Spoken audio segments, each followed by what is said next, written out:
Storage का बहुत issue है भाई इस फ़ोन पे। देखते हैं इसमें कोई कम, बिकॉज हमको वीडियो वैसे भी इतनी हाई डेफिनेशन क्यों चाहिए। ऐसे ऑप्शन होना चाहिए कि विजुअल सिर्फ लाइक 480dp पे रिकॉर्ड हो जाए, साउंड होनी चाहिए ना वीडियो में। तुमको मुझे देख के क्या करना है मैं कोई डांस थोड़ी कर रहा हूँ यहाँ पे अब इसको रेडियो की तरह ही सुनो, क्या इसमें क्या है, बस थोड़ा वो देख ले, रेफरेंस के लिए सही है, दिख रही है फोटो। तो मैं उसकी बात कर रहा था, तो मैंने ये एक्सपेरिमेंट किया था कि तुम कोई ऐसे फिजिक्स का क्वेश्चन रात को याद करके सो जाओ। याद करके कि मतलब तुम उसके बारे में सोच भी लो थोड़ा सा कि अच्छा ऐसे भी हो सकता है, ऐसे भी हो सकता है, अच्छा ये लॉज होता है, ये सब बेसिकली सारा डेटा अपने दिमाग को दे दो, ठीक है, और सो जाओ। तो तुम्हारा दिमाग काम करता रहता है उसके ऊपर वो तभी होगा जब तुम दिल से चाहोगे थोड़ा सा, समझ रहे हो। तो उसके लिए तुमको उसको थोड़ा सा एनर्जी देनी पड़ती है। लाइक तुम मान लो कि बस तुमको दिल से चाहिए ये चीज, ठीक है। और ये एक्चुअल में सक्सेसफुल हुआ है मेरे साथ। तो उस टाइम से मुझे ये तो समझ में आ गया था कि जनरली ये सपने अपने या ये सब जो है ना, इसको किया जा सकता कंट्रोल। तो सब इससे तुम किस टाइप की उसको दे रहे हो वो डेटा। और बीच में लोग ऐसे बोलते थे जो ड्रीम अपना सपना बदल सकता है वो बहुत पावरफुल है। ये तो मैं बचपन से करता आ रहा हूँ सपना बदलना जो मैं लाइक थोड़ा वैसे वाली लाइक डिप्रेशन और ये सब से गुजर रहा था उस टाइम पे मेरे को ड्रीम में बहुत ही अलग सिचुएशन में होता था। मुझे ऐसा होता था कि मैं ड्रीम के अंदर में हूँ, ऐसे बहुत सारे लूप में फंस गया हूँ मैं। मतलब ड्रीम में नहीं फंसा हूँ, ड्रीम के लूप में फंस गया हूँ कि अब मुझे समझ बाहर ही नहीं निकल पाऊंगा मैं अनड्रीम में। इट्स लाइक कि ब्रेन इतना इंडिपेंडेंट हो गया है कि अब वो बाकी जो भी सिस्टम है उसको उठने ही नहीं देगा।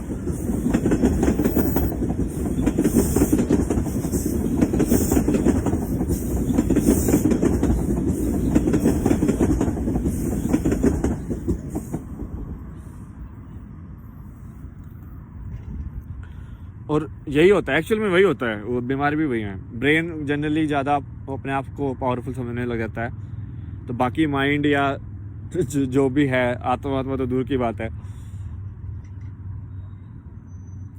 वही सब में कंट्रोल नहीं रहता है।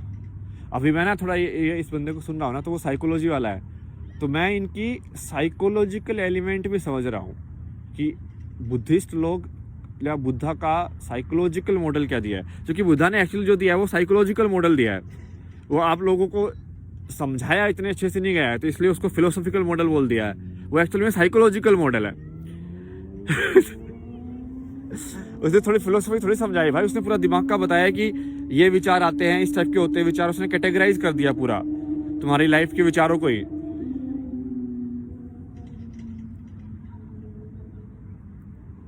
तो उसको भी साइकोलॉजिकल उसका जो मॉडल है उसको समझने की जरूरत है।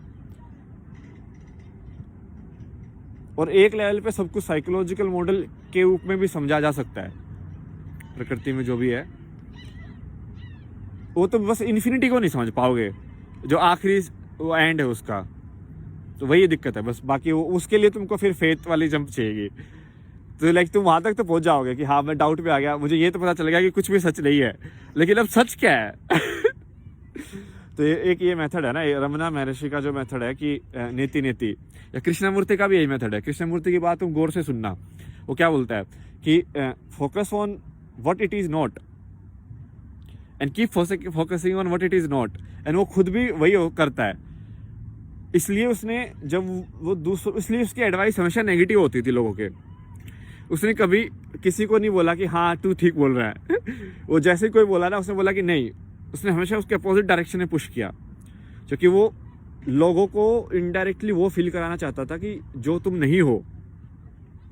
लाइक मान लो कुछ बोले कि तुम ये घास हो क्या, नहीं हो, तुम ये आकाश हो क्या, नहीं हो, तुम बादल हो, नहीं हो, तुम हेलीकॉप्टर हो, नहीं हो, तुम ये फ्लूट हो, नहीं हो, तो ऐसे ऐसे तुम नहीं हो। और फिर तुम विचारों के अंदर चले जाओ थोड़े टाइम के बाद।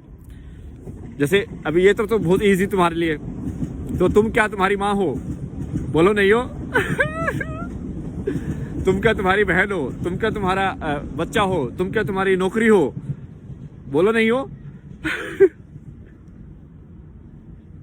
जो कि बहुत सारे लोगों के लिए बोलना बहुत मुश्किल हो जाएगा कि मैं डिजाइनर नहीं हूँ। वो डिजाइनर ही बन गए भाई, समझ रहे हो?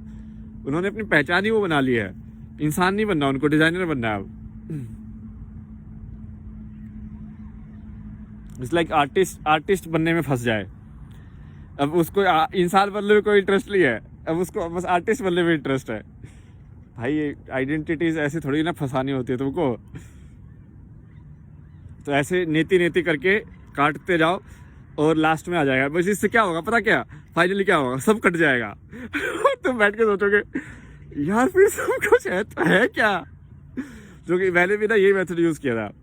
मतलब मैंने ये मेथड एक्चुअली रैशनल मेथड है। रैशनल में कोई भी सोच का मेथड होगा ना, यदि साइंस भी यदि सही में सोचने वाला मेथड यूज करेगी तो वो यही करेगी। वो एलिमिनेट करेगी कि ये नहीं हो सकता, ये नहीं हो सकता, ये नहीं हो सकता, ये नहीं हो सकता, ये नहीं हो सकता। ठीक है?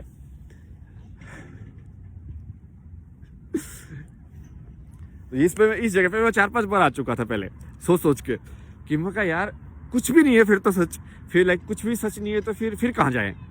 फिर उसका जवाब देने के लिए कोई नहीं था। फिर मतलब जिससे मैं पूछता था वो उस लेवल पे पहुंचा ही नहीं है। आधे लोग तो वैसे ही बात कर रहे हैं कि नहीं है कि नहीं उस पर ही।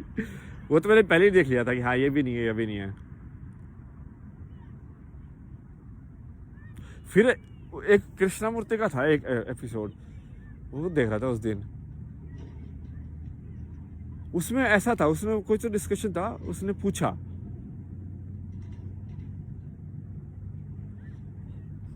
कि जैसे बुद्धिस्ट लोग हैं या हिंदू लोग हैं जो भी हैं, वो बोलते हैं कि भाई तुम धीरे धीरे नहीं है, जैसे नहीं करके जाओ कि मैं तुम ये नहीं हो, तुम ये नहीं हो, तुम ये नहीं हो, और फिर धीरे धीरे करके और वहां तक पहुंचो और फिर धीरे धीरे सफाई करो बेसिकली दिमाग की, और फाइनली तुम सच तक पहुंच जाओगे। वो बोला कि यार इस सब की जरूरत क्या है? फाइनली एंड तक पहुंचने के बाद तुमको लेकिन ब्लाइंड जंप करना पड़ेगा। ब्लाइंड जंप मतलब कि तुम यदि ये सब भी नहीं हो तो जो इस सब पूरे नाटक को देख रहा है, तुम ये मानते हो कि वो कुछ है या नहीं है, तो तुम छोड़ दो बेसिकली। आखिरी जो कॉन्सेप्ट जो एनक्वायरर का है ना, वो भी छोड़ दो। एनक्वायरर मतलब कि जो सवाल पूछ रहा है, सवाल किसी ने पूछा ना हु एम आई, तो फाइनली हु एम आई में सारे ऑप्शंस तो कट हो गए। तो इट्स लाइक तुम्हारे पास मल्टीपल चॉइस में 4 ऑप्शंस थे, ठीक है, क्वेश्चन के 4 ऑप्शन गलत है। अब तुम सोच रहे हो इस प्रश्न का उत्तर कैसे दिया जाए? ये 4 ऑप्शन दिए, चारों को चारों गलत है इसमें से, ठीक है।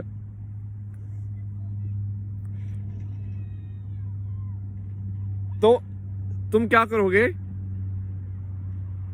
तुम उस प्रश्न को ही काट दो फाइनली। और उस प्रश्न को ही काटने का मतलब होता है, ये सेल्फ डिस्ट्रक्ट बोलते हैं इसको, ठीक है। तो जो भी मेथड है एनलाइटनमेंट का, वो फाइनली सेल्फ डिस्ट्रक्ट होना पड़ेगा।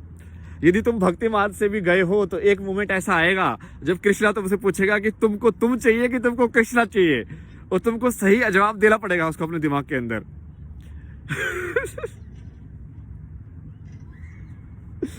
एक सूफी गाने में बोलते ना वो कि जब मैं था तो हरी रही, अब हरी है तो मैं नहीं। इसको यदि सही देखा जाए तो जब तक भक्त है तो भगवान नहीं, भगवान है तो भक्त नहीं, तो भगवान ही बन गया ना वो। समझ रहे हो? तो वो उस ये रिडल तुमको सोल्व करनी पड़ती है। पहेली है ये आखिरी पहेली है, और इस पहेली को तर्क से सोचने वाला इंसान सोल्व नहीं कर सकता। ये बिना तर्क के करना पड़ेगा आपको, इसका हल निकालना पड़ेगा। बट जो यदि इंसान ईमानदार है तो उसको इसका हल सीधा दिख जाएगा। वो बोला कि वो सीधा एक चॉइस ले लेगा, वो बोलेगा कि ठीक है, हाँ समझ गया मैं। तो यही है, बताया आपको बहुत कुछ। अरे और कुछ नया स्टाइल ट्राई करते हैं इसके अंदर। तो उसके बाद ना वो ये कपड़ा थोड़ा छोटा है, लंबा कपड़ा मिलेगा ना तो वो जो निकालते हैं ना ऐसे पगडंडी स्टेप का अलग अलग, उसमें भी डिजाइन बना सकते हैं। कहाँ से निकाले, कैसे निकाले, लाइक तुम पीछे भी छोड़ सकते हो, ऊपर भी निकाल सकते हो उसको कपड़ा। लेकिन उसके लिए नया होना चाहिए। पुराने कपड़े में उतना वो टेंसाइल स्ट्रेंथ नहीं रहेगी, खड़ा नहीं हो पाएगा ना वो। इसलिए नए से ज्यादा बनते हैं ऐसे ये पगड़ी और ये सब लोग ना। पुराने में वो थोड़ा सा वैसे बन जाता फिर। लाइन लाइन सी, क्या ज्योमेट्री है यार इसकी भी। पगड़ी बनाना इज लाइक एक्चुअली में एक शेप बनाना जो सेल्फ सस्टेनिंग है ऐसे, क्योंकि कई बार वो पगड़ी को निकाल के रख भी देता है और वो वैसी की वैसी रहती है। तो सोचो कि अपने आप में ऐसा बांधा जा सकता है कपड़े को कि वो शेप पे ही रहे अब और बिना गांठ के, बिना एक्चुअली में बांधे, मतलब वो खुल भी जाएगी। दिमाग तो खतरनाक है यार सही में भारत के लोगों के। एक्सपेरिमेंट करो, सारे सब सच निकलेगा भाई अब। ठीक है, चलो मिलते हैं, बाय बाय।